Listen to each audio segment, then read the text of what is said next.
¿Sabías que el terror gótico que influenció a generaciones enteras de cineastas comenzó con películas que se grabaron en solo 2 semanas y con sets reciclados? Bienvenidas y bienvenidos a Pesadilla de Poe.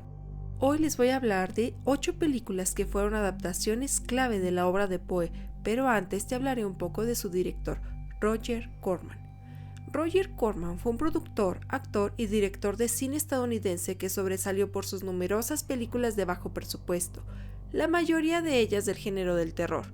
Él ayudó a impulsar las carreras de un joven Jack Nicholson y dos desconocidos en ese tiempo llamados Martin Scorsese y Francis Ford Coppola. Tal vez esto te parezca muy lejano, pero Corman falleció apenas en mayo del 2024 a los 98 años. Ni se te ocurra irte antes de escuchar esto. Esas 8 películas, junto con otras adaptaciones del escritor, se comenzaron a proyectar desde el 15 de marzo en la Cineteca Nacional. Específicamente de las que te hablaré hoy se proyectarán en diferentes días, cada una a partir del 12 de abril del 2025.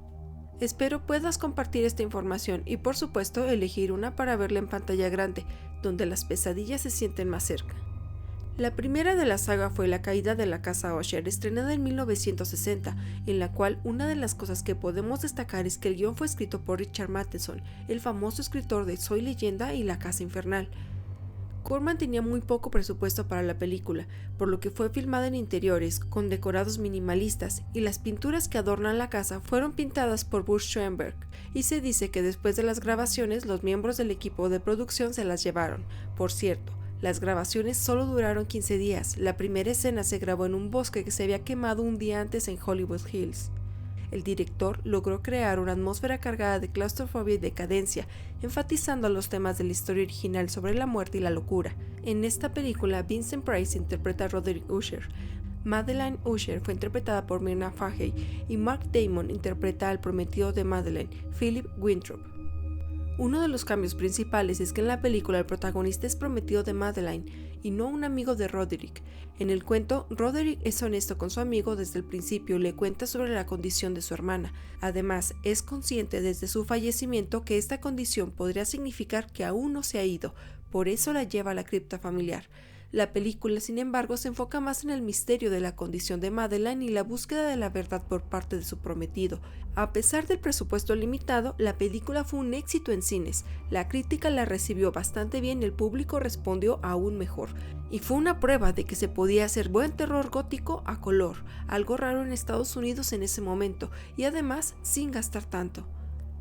La productora AIP normalmente hacía películas baratas para adolescentes, pero con eso se dio cuenta de que podía atraer un público más amplio si le daba un poco más de prestigio al terror, así que vio en Poe un filón que podía explotar. Le pidió a Corman que hiciera otra adaptación de Poe al año siguiente. La química entre el tono de las películas, la atmósfera gótica y la presencia de Price fue tan fuerte que se volvió casi obligatorio tenerlo en el elenco. Eso ayudó a crear una especie de marca. Aunque estas no fueron las primeras películas de terror de Price, antes de La caída de la casa Usher ya había aparecido en La casa de cera, La mosca y La residencia del mal, aunque estas películas consolidaron su imagen definitiva como el maestro del terror gótico. La siguiente fue la adaptación de El pozo y el péndulo en 1961. Corman y su equipo se inspiraron en el estilo visual del cine expresionista alemán, especialmente en el uso de sombras y ángulos inclinados. Esto es evidente en las escenas dentro del castillo y las torturas de la Inquisición, dándole un toque surrealista bastante agradable. También se usó parte del set de La caída de la casa Usher, como después se haría costumbre. Tal vez recuerden que el relato es muy corto, sin elementos sobrenaturales y más bien realista sobre los tormentos de la época.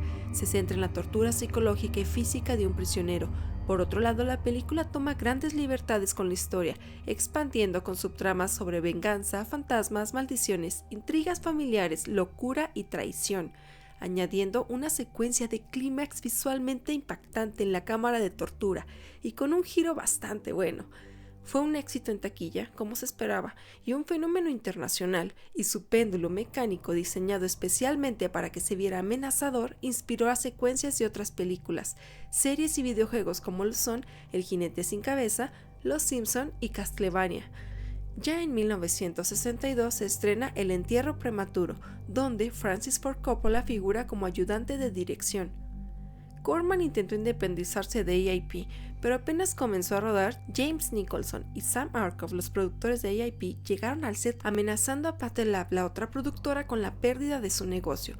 Al final, Corman grabó con Pate, pero no pudo tener a Vincent Price en la película. De hecho, es la única película del ciclo en la que no participa, y en su lugar contrató a Ray Milland, que interpretó a un aristócrata británico de la época victoriana con un absurdo miedo a ser enterrado vivo. A nadie le gusta perder a su mina de oro, y menos si las películas son de bajo presupuesto, así que ese mismo año Corman regresa a AIP y graba Historias de Terror, la cual está dividida en 3 segmentos, cada uno basándose en un relato diferente, el primero en Morella, el segundo en El Gato Negro y con elementos del barril del Amontillado, y el tercero en La verdad sobre el caso del señor Valdemar, un cuento que ya les recomendé. Para ese momento, Corman ya había realizado 3 películas basadas en los cuentos de Poe y ya le habían cansado. Entonces, esta película, nuevamente con Price, narra las historias en secuencias, sin conexión, e introduce algo de humor en ellas. Fue grabada en 3 semanas, una para cada segmento. En el primer segmento, el de Morella, el director reutilizó algunos decorados de la película La caída de la casa Usher, así como algunas secuencias filmadas para el clímax de esta. Si no son fan de la narrativa de Poe o en general de los cuentos góticos, tal vez deban comenzar con esta película que no les da tiempo de aburrirse, y así sabrán si les gustarán las demás. Oigan, ¿y recuerdan el poema del cuervo? Pues en 1963, Corman graba una película con ese nombre. Para los que conocen el poema sabrán que es algo que da para una representación en teatro o un fragmento de un capítulo, como lo hizo Flanagan en 2023, así que solo usaron el nombre para recordarle al mundo que esta era una nueva película de Poe. Y citando a Matheson, después de escuchar que querían hacer una película a partir de un poema, sentí que era una broma absoluta, por lo que la comedia era realmente la única forma de hacerlo. Así que, si esperabas otra adaptación solemne y oscura de Edgar Allan Poe, esta no es. Aquí el terror se mezcla con hechizos, humor negro y un Vincent Price que se enfrenta a Boris Karloff en un duelo de magia en sillas flotantes. Este fue el experimento más libre del ciclo Poe. Peter Lorre improvisaba tanto que confundía al mismísimo Karloff, mientras Vincent Price se adaptaba con elegancia. De hecho, Roger Corman contó que la tensión entre Lorre, que ya era una leyenda del cine, y el joven disciplinado Jack Nicholson fue totalmente real. Los actores no se soportaban, uno improvisando todo el tiempo y el otro molesto intentando seguirle la corriente. Karloff también dijo que estaba molesto por el atuendo tan pesado que usaban. La película se rodó en solo 15 días, con un guión tan flexible que a veces parecía que lo estaban inventando en el set. Es una película con hechiceros, cuervos parlantes, castillos embrujados y sarcasmo elegante, y aún así logró capturar el espíritu del gótico de Poe, pero con guiños de comedia surrealista. ¿Quién más se atrevería a eso en los 60? Y para no perder la costumbre, aquí hay otra escena reutilizada de la caída de la casa Usher. Tuvo críticas mixtas, pero más bien negativas. Se centraron sobre todo en la prácticamente nula conexión con la obra original, pero esto no frenó a AIP. Y en 1964 Corman estrenó El Palacio Embrujado con Vincent Price nuevamente como protagonista. Y verás, el poema en el que supuestamente se basa la película es muy corto, al igual que en El Cuervo.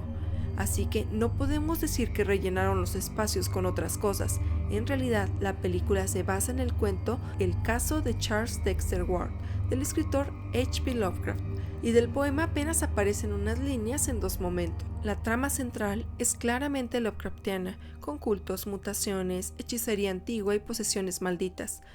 Corman y AIP usaron el nombre de Poe porque su ciclo de películas ya era muy popular y comercialmente exitoso, y Lovecraft no tenía el mismo reconocimiento en ese entonces. ¿A ustedes les habría gustado que se aventuraran a crear un ciclo de películas basadas en la obra de Lovecraft? Porque a mí sí. Imaginen las posibilidades, pero claramente le tuvieron miedo al éxito. En fin, aquí Vincent Price interpreta a Charles Dexter Ward, que viaja con su esposa Anne para inspeccionar un caserón que era de su bisabuelo Joseph Corwin, el cual maldijo al pueblo entero antes de que lo ataran a un árbol y lo quemaran vivo. No hubo controversias con que esta película estuviera basada en el cuento de otro escritor, y en general la mayoría del público ni lo notó o no le dio importancia.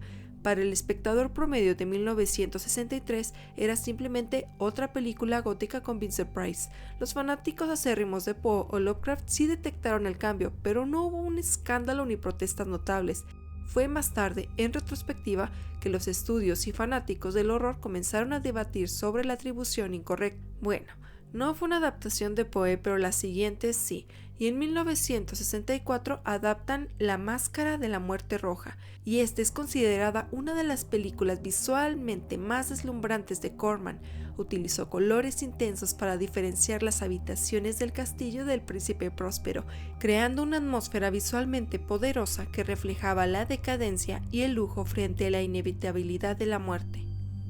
Aprovechó para agregar temas más filosóficos como el debate entre el bien y el mal, y el nihilismo y la desesperación existencial, encarnados por el príncipe próspero, quien se presentaba como un personaje cruel y hedonista. También incorpora elementos de otro cuento de Poe, Hopfrop, en el que el bufón planea su venganza contra los opresores de la corte, y una subtrama tomada del relato Torture by Hope, de Auguste Villès, que explora la naturaleza ilusoria de la esperanza frente a la fatalidad. Fue filmada en Reino Unido aprovechando castillos y paisajes auténticos para darle un aspecto más grandioso y atmosférico. Este fue un cambio respecto a las producciones anteriores que habían sido filmadas en estudios de California. Y si todo el ciclo parecía estar cubierto de telarañas elegantes, en 1964 sale La tumba de Ligeia, como esa última flor marchita que puedes arrancar de un jardín. Vincent Price interpreta a un hombre obsesionado con su esposa muerta, lo cual ya venía siendo su especialidad, solo que aquí el guión decidió llevar la necrofilia y el mesmerismo a la conversación, por si el romanticismo gótico no estaba lo suficientemente perturbador. El guionista Robert Towne dijo con todas sus letras que Vincent parecía tan sospechoso que uno lo veía y pensaba que podía acostarse con cualquier cosa. Ni Corman ni Towne lo querían en el papel, no solo por lo anterior, sino porque ya estaba mayorcito como para representar a un joven que pierde a su amada.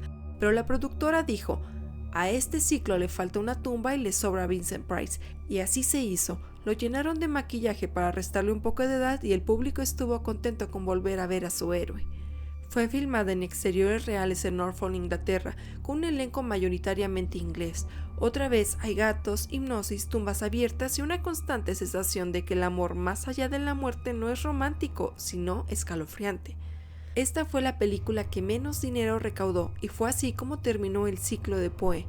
Estas adaptaciones consolidaron la reputación de Roger Corman y Vincent Price y ayudaron a establecer el estilo visual distintivo en el cine de terror gótico de los años 60.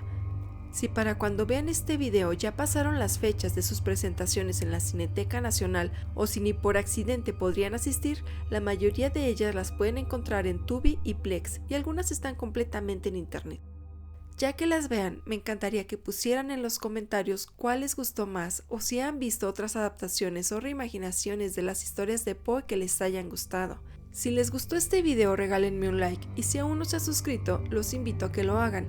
Cada semana subimos nuevas recomendaciones de terror, ya sea de películas, series, libros y más. También los invito a que nos sigan en las redes sociales. Estamos en Facebook, Instagram y TikTok. Yo soy Raven. Abraza el terror.